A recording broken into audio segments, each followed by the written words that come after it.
di jaajëfal mbokk internet ci ànd bi ngeen ànd ak ñun ci Sans Limites ak suñuy plateforme digitale yëpp di leen si dalal jàmm tey nag ñu ngi fii ci Mbour jàkkaarloo ki nga xamante ne moom mooy monsieur Cheikh Issa Sall nekk responsable politique APR président du mouvement Amdem ak it nag directeur de l'agence de développement municipal fas yéene nag am ak moom ab waxtaan bu yaatu monsieur Sall ñu bàyyi leen déjà nga nuyonteeg internet yi lay seetaan ci Sans Limites. waaw maa ngi nuyu mbokk internet yëpp yi nga xam ne ñoom ñooy suivre Sans Limites muy plateforme boo xam ne wane na boppam daal ci environnement bi ñëpp ñu ngi koy bàyyi xel ñëpp ñu ngi koy suivre donc man tey jii dama am mbégte mu rëy pour nekk seen gan daal. ma leen di féliciter tamit ci liggéey bi. di kontaan bu baax si li ngeen ma ñëw fekk si ba sama kër. jërëjëf monsieur Sall mu mel ni tey Mbour dafa am événement boo xamante ne nii mosu fee am. notamment ñu introniser ki nga xamante ne moom mooy jaraaf bu Mbour su ma juumul nga nekk ci parrain ci événement bi déjà ban yëg-yëg nga am ci loolu. waaw yëg-yëg bi mooy mbégte mu rëy parce que Mbour daf di dëkk bu mag dëkk boo xam ne si phénomène migratoire bi. lébu yi dañoo yàgg jógee Cap-Vert di fi installé wu loolu c'est sunuy maam la woon ba léegi boo gisee am na quartier bu ñuy wax quartier Tefes boo xam ne c'est majoritairement occupé par les lébu waaw lébu yoo xam ne buñ doon jaay actuellement Dakar ñoom dañ ciy jëlaale seen wàll donc ñooñu ñëpp dañu reconnaître seen bopp ci collectivité lébu mais amagul woon décentralisation bu leen di permettre comme ni mu amee fukk ak ñaari penc à Dakar ñu am fii au niveau de Mbour benn cellule boo xam ne collectivité lébu bi ni mu organisé wu à Dakar mu mën ko fi organisé woo problème yi nga xam ne collectivité lébu ak ay kuréelam ñu ngi koy lijjanti biir Dakar ñu mën ko également am fii parce que xam nañ ne facteur de stabilité sociale bu mag la facteur de développement économique également bu mag la donc ñun waa Mbour yàkkamti woon nañ daal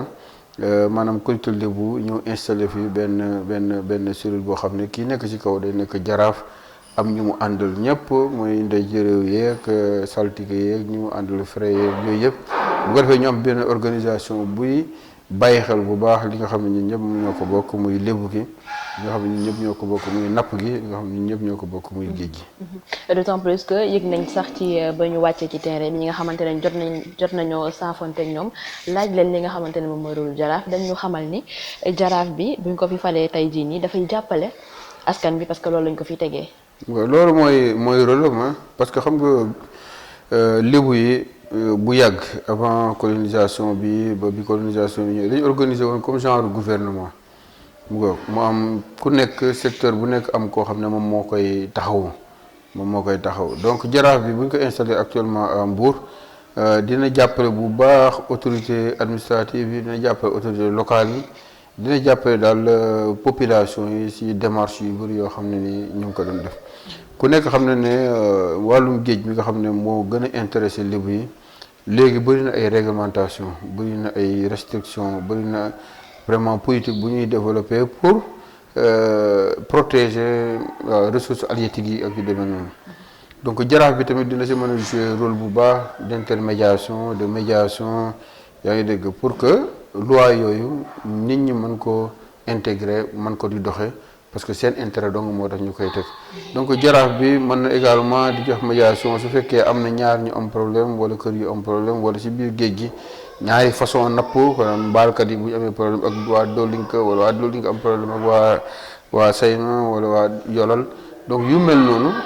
jaraaf bi dina am taxawaay boo xam ne mën na ko ci taxaw ànd ci nag ñu mu ci àndal yëpp bu ko defee nga jàmm rek maanaam kii ci daal mujj ci ñu ngi koy xaar daal vraiment avec beaucoup d'impatience tey xam ne bu ñëwee njariñ dong lay nekk surtout nag ki nga xam ne moom lañ choisir muy Badou Ndoye Badou Ndoye ñëpp xam nañ ko ci napp gi ñëpp xam nañ ko ci lébu gi lébu la ci ndey lébu ci baay waaw ba pare yàgg tamit ci dëkk bi di am rôle bu mu ci taxaw ñëpp reconnaître ko defe naa ne bu ci ànd ak ñi ma ci àndal yëpp day jëlee yeeg yeneen ak ñi mu àndal yëpp yàlla mën na def daal vraiment stabilité moom am na déjà ci dëkk bi mais def naa ne lii ñu nar a installé dina yokk stabilité sociale bi. macha allah yaakaar ne la lépp rek dafay tënku ci liggéey Mbour ngir mu jëm kanam mu mel ni itam Mbour sa fief la. parce que nag ci saafonte ma doon wax sax sànq ak askan wi jot nañ fa am ay seede yi nga xamante ne moom la ñu jël daal di koy jëmale ci sa wàllu bopp ñu yëg ne itam jamono ji yaa ngi dox tànk jël mairie bi nga xamante ne moom mooy mairie Mbour déjà ñu bëggoon a xam qu'est-ce qui n'a pas marché avec l'actuel maire pour nga jóg ne da nga bëgg a jël mairie bi. waaw xam nga àdduna moom génération bu nekk ak responsabilité ak mission. ku nekk nag yaay assumer sa mission wala nga trahir ko loolu mooy li nga xam ne ni moom moo ci am ñun jàpp nañ ñoo dem ba benn instant ñu nag ñi ma àndal ñu jàpp ne kat dañoo war a jóg ñun ñëpp génne kër yi dajaloo ku nekk li nga am nga indi ku nekk li nga mën nga indi ñu jël lépp def ko ci soxlay askan wi ci cadre boobu tamit ci lañ xamee ne Mbour maanaam fi mu nekk war na faa mën a weesu bu ñu boolee xol yi boolee xel yi boolee doole yi boolee relation yi boolee entre gens yi boolee influence yi boolee lépp Mbour war na mën a àgg foo xam ne nii vraiment mooy raw bu baax fii nga xam ne fii la nekk actuellement donc ñun yéene boobu daal moom moo ñu dugal ci mbir mi mbokk yéene bi ak yaqin gi am ci ne bu ñu yàlla joxoon Mbour 4 ans ku fi ñëw dootoo ko xàmmee yaqin googu yëg-yëg bu rëy boobu noonu moo tax ñun ñëpp amatuñu guddi amatuñu bëccëg li nekk suñu dox yëpp mooy naka la ñuy fexee ba maanaam suñu dëkk bi nga xam ne moom rek la ñu am suñu dëkk bi nga xam ne moo ñu gis ñu juddoo moo ñu gis ñu màgg te suñu retraité tamit fii la ñu installé wu lu ñu am tamit fii lañ ko investir dëkk boobu dañoo bañ bugg mu bokk ci dëkk yi gën a baax ci Sénégal loolu moom donc mooy suñu région bi nga xam ne moo tax ñu intervenir ki fi nekk ak ñi fi nekkoon nag ku ci nekk rek boo ñëwee li nga mën ngay def ku nekk booy dem marché li nga yor ngay yóbbu mais ñu dañoo jàpp ne rek ne buñ ñëwee yàlla mën nañoo dimbali ñu def fukki junni yoon li nga xam ne moom la ñu fi nekk di def yaqin googu nag ak yéene bu rëy boobu moo tax ñu taxaw rek tàllal loxo askan wi nga xam ne ñoom ñooy fal pour que ñun ñëpp ñu àndandoo defar suñu dëkk bi. macha allah yéene bi rafet na ñu dugg ak yow nag tuuti ci wàllug actualité mu mel ni rek récemment votre nom a été cité ci benn affaire audio boo xamante ne nii moom moo dox diggante Ousmane Sonko ak kile di monsieur Mansour Faye à ce qu'on dit nag vous avez été témoin de cette audience là bi nga xamante ne nii bëri na coow li ñu ko coow jamono yi ñu weesu ñu bëggoon a xam déjà ndax mën nga ñëw ci objet wu audience boobu la. waaw xam nga li ci biir audience bi nag vraiment bëgguma mu jóge ci man li nga xam ne ñaari kilifa ñaari mag ñoom ñoo toogoon di ko wax man fekk rek laa ci amoon vraiment bëgguma toog génn li nga xam ne moom moo nekkoon ci biir li nga xam ne daal mënoon naa ko wax te wax naa ko mooy bi ma déggee Ousmane Sonko weddi audience bi man j'étais choqué parce que tamit kilifa am na fooy toll surtout bu fekkee ne ndaw am na ay ndaw yu la jox bopp nit ñi ñu lay déglu am na yoo xam ne jaru ko daal damay jàpp ne da ngaa war a wax dëgg même bu fekkoon ne dañoo teg paaka ci sa baat tamit nit da nga war di wax dëgg te audience boobu moom xam na ne am na maak moom ñoo ci àndoon ñu dem ci Mansour Faye mu recevoir ñu waaw ñaan ko mu recevoir ñu lañ ko waxoon ñu Ousmane Sonko wax ko mu déglu ko la mu sa mënoon mu def ko ci donc 7 ans après mu bugg ko effacer bugg ko weddi man bi ma déggee weddi bi ak ni mu ko weddee maanaam boole ci saaga yu ñaaw boole ci wax ju ñaaw vraiment j'étais choqué loolu moo taxoon ma def man tamit sama sortie pour li nga xam ne man maa ko fekke woon ma seede ko mais li nga xam ne nag ñoom ñaar ñoo ko doon waxante seen biir loolu vraiment fekk waxtaanu jàmbur génn ko ci biti loolu du sama jikko te du ma ko def waaye nag li nga xam ne nag moom man ci man la jaaroon loolu ma nekk témoin bi loolu moom il fallait que pour l'opinion publique et pour la postérité ma taxaw ne leen audience bi am na te moom bi ma ko waxee ci suba gi moom ci ngoon gi ñëwaat na pour reconnaître que ne audience bi am na je crois que fi mu mujjee bu fa jëkke woon kon coow li yëpp kenn du ko dégg waaye daal leçon bi daal mooy li sëñ Abdou Lahad waxoon ne lu waaye ragal ba di ko dox guddi naka bàyyi loolu moo ci am nit daal looy def na nga ko def en toute responsabilité looy wax na nga ko wax en toute responsabilité te li ngay wuyoo fexe ba toujours di ko nuroo waaw ñu bàyyi di nax sénégalais yi ñu bàyyi di nax askan wi ñu bàyyi di wane loo xam ne au fond nekkul si ñun je crois que Sénégal bëri woon na lu mu ñàkk ndax loolu te jàpp nañ ne sunu génération bi waruñ dugg si loolu dañoo war toujours di wax sénégalais yi dëgg dañoo war toujours di wan sénégalais li nga xam ne exactement noonu lañ mel mais di manipuler nit ñi di saaga nit ñi di def ay terrorisme intellectuel pour que nit ñi am fuñ la teg foo xam ne wóor na leen nekkuloo fa je crois façon boobu moom ñun Sénégal war nañ ko moytu bu baax. toujours ci cadre boobule mooy que ne am nañu jàpp ne ginnaaw bi nga xamante ne ni partage nga audio bi le loolu mën na la yàkkal lu bëri loolu en quoi cela peut vous porter préjudice su fekkee ne bien sûr. c'est que xam nga vous êtes des journalistes mën ngeen xool bu baax est-ce que Sénégal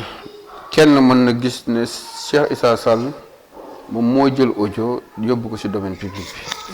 je crois que ki nga xam ne moom moo génn audio bi ci domaine public bi nëbbu ko mooy seen naataangoo Yakham Mbaye moo ko génn ci domaine public bi te jël na ay responsabilités am ne moom moo ko génn kenn gisul Cheikh Issa Sall jël ab audio mu génn ko donc loolu moom tamit il faut que nit ñi bàyyi ko xel li nga xam ne nii daal def naa ko te je l'assume mooy audience bi ci man la jaar man maa nekkoon témoin bi maa nekkoon facilitateur bi ma déggee Ousmane Sonko weddi ko boole ko ak saaga yu métti j'étais choqué te moo tax ma def sortie bi pour wan askan wi ne leen audience bii muy weddi kat moom moo gën a xam ne am na. moom ci boppam bi ma ko defee ci suba gi ci ngoon gi maanaam kii na ko reconnaître na ko te ci audio boobu ñuy wax tamit reconnaître na ko te audio bi mënul am problème par rapport ak sortie bi parce que moom Ousmane Sonko ci boppam moom moo autorisé. ne képp ku am élément sonore ku am enregistrement ku am audio ku am lenn lu mënti nekk par rapport ak loolu nga xam ne weddi na ko génne nul ne peut se prévaloir de sa propre turpitude loolu juriste yi wax comme moom moo autorisé ne képp ku am lu mën a firndeel audience boobu am na ko génne moo tax Yakham Mbaye génne la ko audio bi ko génne la audio bi si suuf bi si ngoon gi moom si la mujj tëdd si suuf reconnaître li nga xam ne man jàpp naa ne waru ko woon mos a weddi ci àdduna parce que loolu c'est une chose parfaitement normale mooy un citoyen soxla quelqu'un qui occupe des fonctions publiques dem seeti ko pour waxtaan ak moom loolu c'est parfaitement normal bu ci amee nag lu ñuy nëbb foofu nag le problème bi di nekk mooy lan moo tax mu war ko nëbb lan moo nekkoon ci biir waxtaan wi ba mu war ko nëbb lan la ciy bañ waa Pastef yi mu àndal xam ko ba mu war ko nëbb wala loolu la ci askan wi mën a jëlee comme information boo xam ne du baax ci moom bu mu war a mën a nëbbu audience bi ak la ca xewoon loolu nag c'est des questions yoo xam ne nit ñi war nañ ko gëstu ay journalistes yi ngeen xëy na boo leen interroger ñaar ñi nga xam ne ñoo seqoon waxtaan woowu dinañ leen àggal ci biir li nga xam ne nii daal moo nekkoon objet wu audience bi ba tax biñ ne Sonko audience bi amoon na rek mu perdre pédale yi maanaam jaaxle ba tax mu nekkoon ci ay weddeek ay reconnaître ak ay saagaateek ay yu demee noonu loolu nag mu nga bàyyi naa ko ak yéen daal. mais en basant sur vos propos est-ce que mën nañoo jàpp ni effectivement audience bi amoon na loo xamante ni peut-être ki nga xamante ne mooy Ousmane Sonko bëggul woon mu feeñ. ah mais c'est naturellement bëggul woon mu feeñ parce que li da koy wane mooy bi ko Mansour Faye évoqué rek dafa perdre pédale yi amul. réaction budul nekk di saagu moom ak ñi mu àndal ci rajo yi ci télé yi ci Facebook am ak fépp donc loolu li koy wane rek mooy nit moom bu ànd ak sérénité ci benn mbir vraiment doo àgg ci excès yooyu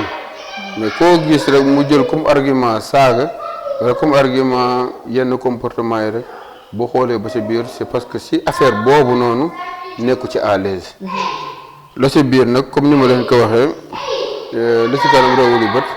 waaw bu yoon jeexul waxu si jeex xëy na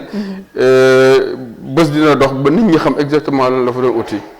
bu ko boobaa nag nit ñi dañ apprécier te dinañ comprendre bu boobaa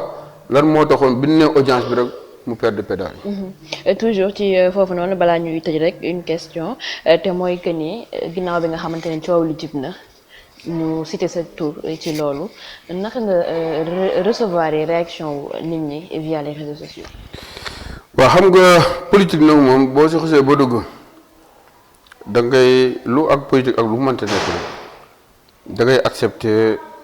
maanaam situation yi si nekk di nga accepter lu neex li nga siy dund lu naqari li nga siy dund di nga recevoir ay coups xëy na di nga joxe ay coups loolu moom préparé woon nañ ci bu baax ba nga xam ne lépp lu ñoo xam ne fekk nañu si yoon bi nga xam ne mooy yoonu politique bi dañ koy mën a assumer biñ ciy dugg xam nañ li ñu si mën a fekk yëpp waaye li si am solo rek mooy man benn juge laa am mooy sama conscience wax naa la ne bi ma déggee Ousmane Sonko weddi audience bi ak façon bi mu ko weddee mooy boole ci ay saaga yoo xam ne man mënuma comprendre si koo xam ne yaa ngi am ambition diriger suñu dëkk bi naka nga mën a génne yooyu kàddu yi ñaaw di ko teg si doomu aadama boo xam ne mas na la servir même bu dee benn jour la mas na la rendre service loolu man ma ko comprendre sama éducation mayuma may génn kàddu yi ñaaw yooyu si koo xam ne maag moom seq nañ benn jour dara te li tax mu génn saaga yooyu jaru ko mosoon naa la recevoir en 2013 te bi may ut pour recevoir ma si sama titre goro boobu nga ko may saagaatee ji si nga doon jaar pour mu recevoir la loolu jarul saaga recevoir nga ma d'accord war nga maa recevoir parce que yaa ngi doon occupé ay fonctions publiques je suis citoyen mu jeex mais façon bi mu ko defee man moo ma bettoon bu baax a baax moo ma révolté woon boobu moo tax man tamit ma joué si sama partition mooy li nga xam ne fekkoon naa ko te man maa ko dox Ousmane Sonko si man da jaar pour àgg si Mansour Faye ma àggale ko askan wi ba nit ñi xam si wàll bii moom en tout cas si point bi ne vraiment Ousmane Sonko maanaam daf si juum carrément te juum boobu nag dafa bëri lu muy wane si personnalité am te loolu nag baax na pour population bi xam ko baax na pour opinion bi xam ko pour que ëllëg bu ñu demee ba si wàllu ay tànn ak ay yeneen ak yeneen ñu xam bu baax ki nga xam ne moom lañ ko seqal loolu ko concerne man moo ma